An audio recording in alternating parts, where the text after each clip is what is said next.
Então, por conta do volume despertado o interesse da multidão ontem na Rua Mauá, nós vamos fazer alguns esclarecimentos para poder informar a população do trabalho que foi realizado. Havia um registro de ocorrência, né, dando conta do desaparecimento da vítima, Aurelino Ângelo, que era um marceneiro, como todos sabiam, da região central da cidade de Teixeira de Freitas. A partir daí foram se desenvolvendo trabalhos através da ouvida de várias pessoas, sob o comando do Dr. Chalton Bottolini, que caracterizou o fato desde o princípio como desaparecimento e assim estava sendo investigado. Durante o decorrer das investigações, o próprio avançar do tempo demonstrou a dificuldade de qualquer contato com a vítima através de seus parentes e amigos, o que reforçou a hipótese de homicídio. E no dia de ontem nós trouxemos os atores envolvidos, todos aqueles que moravam com a vítima. Estou apurado que no imóvel onde funcionava ao lado da marcenaria morava o Aurelino, a Maria Nilce, que era sua esposa, e um filho adolescente de 17 anos de idade. No kitnet que fica acima morava o funcionário Cosme, que tinha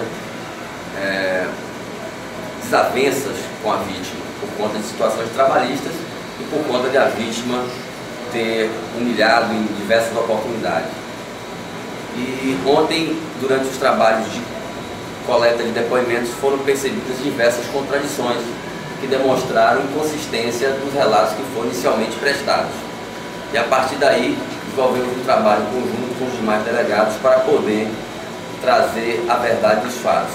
Representamos pela prisão temporária das pessoas envolvidas que as consistências ficavam mais evidentes, sendo essas pessoas de Maria Nilce Pereira de Jesus, a esposa, Fernanda Barcelos, a enteada, e o funcionário Cosme Souza dos Santos. Durante os trabalhos de coleta de depoimento, foram esclarecidos fatos importantes nessa investigação, a exemplo do encontro do cadáver que se deu na Rua Mauá, na própria marcenaria, que foi onde o corpo foi encontrado. Então, o que foi evidenciado até o momento, é importante dizer que as investigações elas não estão concluídas, foram uma espécie de unidade de desígnios, intenção voltada para o crime de homicídio em relação a essas três pessoas. A Fernanda Barcelos conviveu com esse casal e revelou que teria sido violentada sexualmente, abusada sexualmente, desde os 6 anos de idade até os 13 anos de idade. O fato que ela carregou um trauma, né, durante esse período, e recentemente discussões a respeito de separação, envolvendo aí a própria Maria Nilce, que revelou a sua insatisfação em manter o casamento, acrescentou dizendo inclusive que a vítima se opunha a isso, e ela era frequentemente agredida, segundo informa no seu depoimento. Então, durante esses trabalhos, percebemos inclusive que o Cosme também tinha essas insatisfações, veio à tona. Então, inicialmente foi representada pela prisão, tendo em vista que essas pessoas atuaram, primeiro, a Fernanda como a pessoa que motivou o crime, ela entra na condição do partícipe, né? A participação em nível moral, por ter estimulado o acontecimento, tinha a todo momento ciência do que ia acontecer, não fez nenhuma comunicação à polícia, se omitiu, dificultou os trabalhos investigativos, no sentido de não esclarecer, né, o que de fato aconteceu, e ela está sendo presa por esse motivo. Em relação a Cosme, ficou apurado que ele foi o primeiro, né, até o momento, autor executor, na modalidade que vai ser esclarecida pelo nosso perito, na modalidade de asfixia. Os detalhes serão passados agora há pouco. Então, a partir daí, restou apurado que no dia dos fatos houve um desentendimento entre a vítima e a sua esposa, Maria Nilce, que teria sido agredida, e com interferência de Cosme, os fatos culminaram em sua morte. A partir daí, então, eu vou passar a palavra para o Dr. Chalton Bottolini, que acompanhou desde o primeiro, para poder trazer mais esclarecimento para vocês. e a gente, em princípio, fechar com a parcial dos resultados. Isso porque a investigação está em andamento ainda.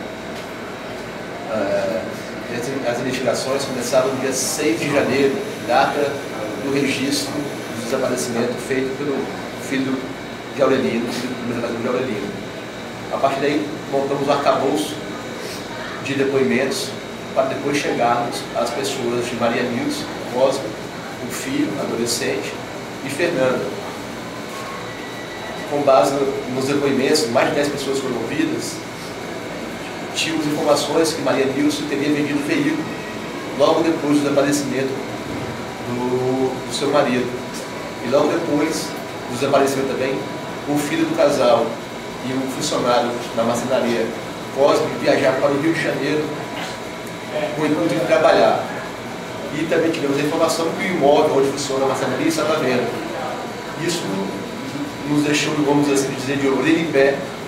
Começamos a trabalhar em cima desses fatos. Maria Nilce sempre foi furtiva no que falava, foi ouvida 3 vezes em declarações, e todas as 3 vezes se omitiu de certas informações. O Cosme veio do Rio de Janeiro, foi ouvido, também omitiu algumas informações, porém se contradizia no que aquilo que Maria Nilce dizia, até que no dia de ontem, com todos reunidos aqui, o Cosme confessou onde estava o local do corpo enterrado na marcenaria e a participação de cada um dos que foram representados temporariamente pela presidente. Então agora com a palavra o perito para dar esclarecimentos de como foi esse trabalho lá no local, para que ele esclareça os trabalhos de polícia técnica. Isso, nós fomos acionados ontem pelo Dr. Chalton e do Dr. Marcos Vinícius, e na Rua Mauá, os fundos onde funcionava a oficina, a marcenaria propriamente dita, o Cosme nos apontou o local onde ocultou o cadáver.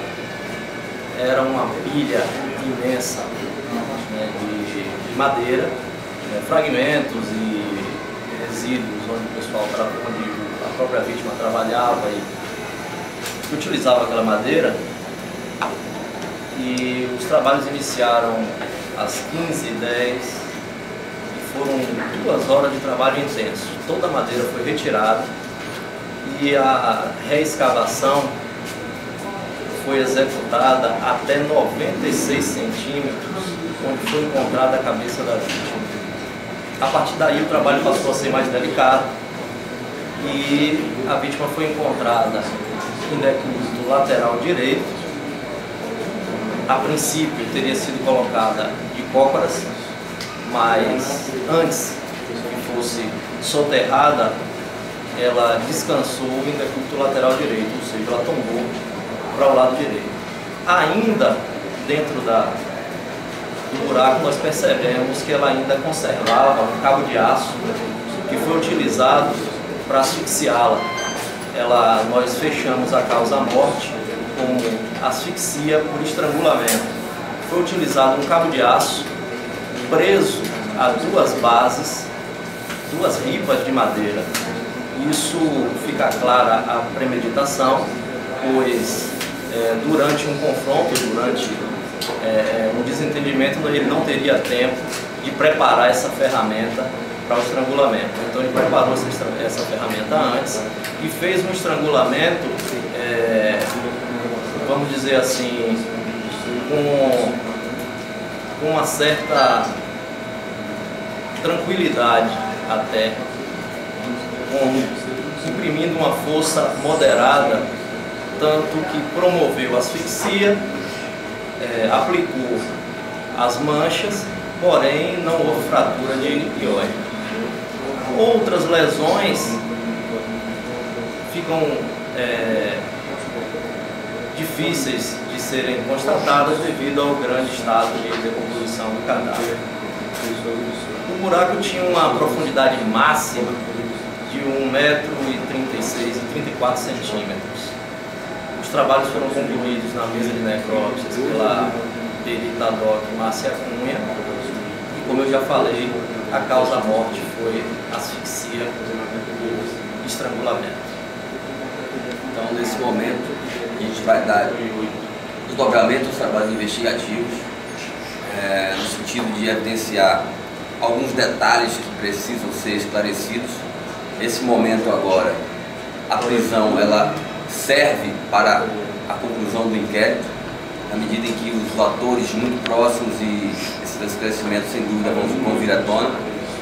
Cogitamos também a participação ainda de outras pessoas, tendo em vista que, como relato do perito, o volume de trabalho foi muito grande para poder enterrar aquele corpo, então indica a possibilidade de participação de uma outra pessoa auxiliando o Cosme e a Maria Nilce. Nós vamos avançar nessa possibilidade, considerando inclusive que a vítima já tinha registrado um boletim de ocorrência nessa coordenadoria, dando conta de problemas familiares com sua esposa e com o seu filho, Michael, na verdade, que teria feito